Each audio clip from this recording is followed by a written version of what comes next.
An 18-year-old girl created one of the most iconic fantasy horror classics of all time. Welcome back to our series, When Great Writers Hang Out. Today's episode, Shelley, Byron, and Frankenstein.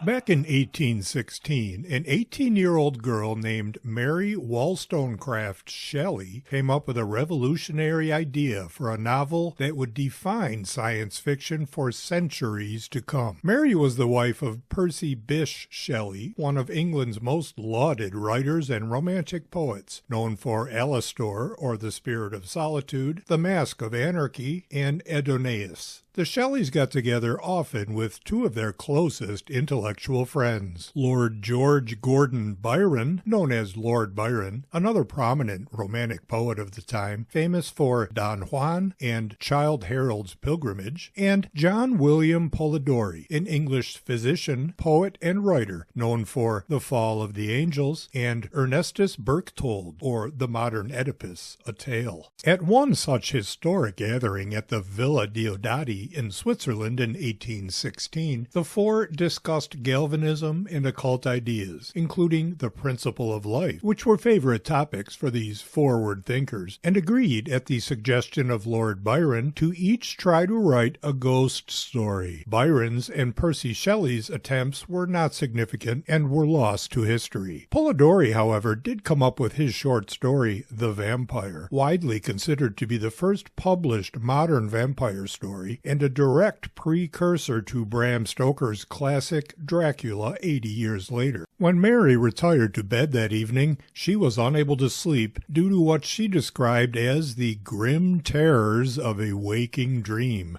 In Mary's own words, "I saw the pale student of unhallowed arts kneeling beside the thing he had put together. I saw the hideous phantasm of a man stretched out, and then, on the working of some powerful engine, show signs of life and stir with an uneasy half-vital motion." This is how Mary came up with an idea that would become one of the most well-known and influential novels and set of characters of all time, Frankenstein, or the modern Prometheus. Mary Shelley's idea about a scientist who created a living humanoid being from inanimate body parts, and later was horrified by the creature that he had pieced together. Mary left Switzerland and returned to her home in Bath, England, to write her groundbreaking novel. Frankenstein follows Victor Frankenstein, a brilliant but obsessive young scientist who discovers how to animate lifeless matter and secretly constructs a living being. Horrified by the creature's appearance, Victor abandons it, setting off a chain of loneliness, rejection, and escalating revenge as the intelligent but tormented creature seeks connection and then retribution for the misery he endures. Mary describes the creature in her novel. His yellow skin scarcely covered the work of muscles and arteries beneath. His hair was of a lustrous black and flowing, his teeth of a pearly whiteness. But these luxuriances only formed a more horrid contrast with his watery eyes that seemed almost of the same color as the dun white sockets in which they were set. She completed writing in early 1817, and the novel was published on January 1st, 1818 by Lackington, Hughes, Harding, Maver, and Jones. Critical reception varied, with reviews ranging from "an extraordinary tale in which the author seems to us to disclose uncommon powers of poetic imagination, Walter Scott, a tissue of horrible and disgusting absurdity, John Wilson Croker." The British Critic, a conservative religious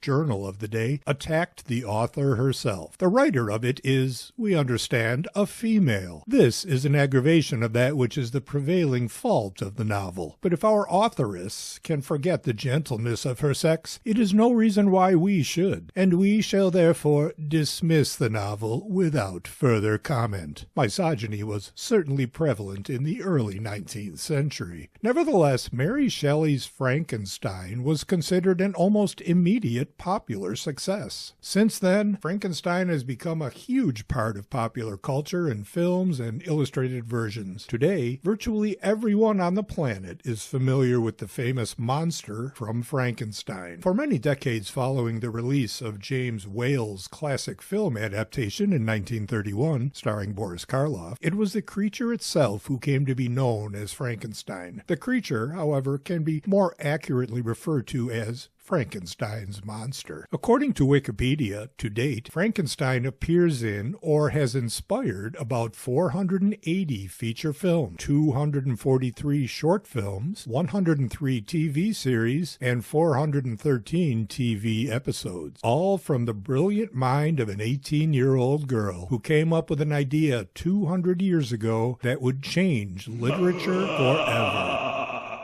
And thanks for visiting. Please come back often and subscribe to the channel so you don't miss a thing.